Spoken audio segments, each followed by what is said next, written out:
Hello বন্ধুরা, আমি পাবনি চলে এসেছি আমার ঠাকুর ঘরে আজ পুজো দিতে।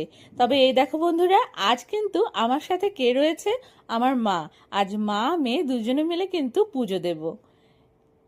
এই দেখো, গোপাল সোনাদের এখন আমরা স্নানাভিষেক করাবো। মা আমার ঘরে এসে এটা ওটা খুঁজে পাবে না বলে এই দেখো মাকে ফুলগুলো আমি গুছিয়ে দিলাম। ফুল, তারপর জল, মাকে পুজোর জন্য সব এগিয়ে দিলাম আমি। কারণ কারোর বাড়িতে এসে না সবকিছু কিন্তু হাতের সামনে ওইভাবে বোঝা যায় না। মা এখানে এবারে জল শঙ্খ দিয়ে গোপাল সোনা ও অন্যান্য ঠাকুরদের স্নানাভিষেক করাচ্ছেন। এভাবেও কিন্তু আমরা মাঝে মাঝে গোপাল সোনা ও অন্যান্য ঠাকুরকে স্নান করিয়ে থাকি। গোপাল সোনাদের তো রোজই স্নান করানো হয়, কিন্তু অন্যান্য ঠাকুরদের তো রোজ স্নান করানো যায় না। তো ওনাদেরকে তখন জলসংখ্যের মাধ্যমে এভাবে স্নান করিয়ে থাকি। স্নান করানোর পর মা তো মুছেই দিল সব ঠাকুরকে, তোমরা দেখতেই পেলে।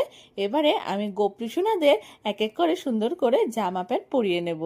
এই দেখো, এই হলো আন্টির গোপলু, তোমাদেরকে যে বলেছিলাম আগে।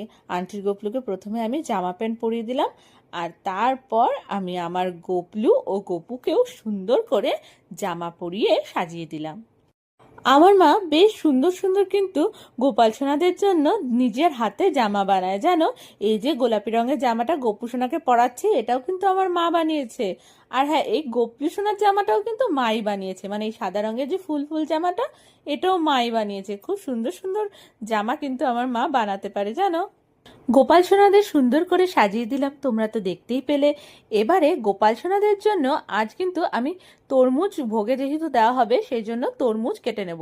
তবে তরমুজটা একটু মজার ভাবে কাটবো, জানো। এই দেখো, অর্ধেকটা তরমুজ গোপাল সোনাদের জন্য আগে রেখে দিয়েছিলাম, বাকিটা রয়েছে রান্নাঘরে নিয়ে নিয়েছি। তো এই তরমুজটা কি করে কাটবো? এখানে যদি পুরোটা রেখে কাটি তাহলে এই যে নিচের ট্রেটাতে দাগ পড়ে যাবে, তারপরে জল পড়বে তরমুজের। সেই জন্য দেখো, এই অর্ধেকটার মধ্যে কিন্তু তরমুজটাকে আমি চাকু দিয়ে এইভাবে কাট করে নিচ্ছি। আর তারপর এই দেখো, লম্বা মতন চামচটা দেখছো, এই চামচটা দিয়ে এইভাবে কিন্তু আমি তরমুজগুলো তুলে নেব। একটু অন্যরকম করে তরমুজটা তো আমি কেটে আলাদা করে নিলাম। এবারে গোপাল সোনাদের সামনে ভোগ নিবেদন করার পর আমরা আরতি করে নেব।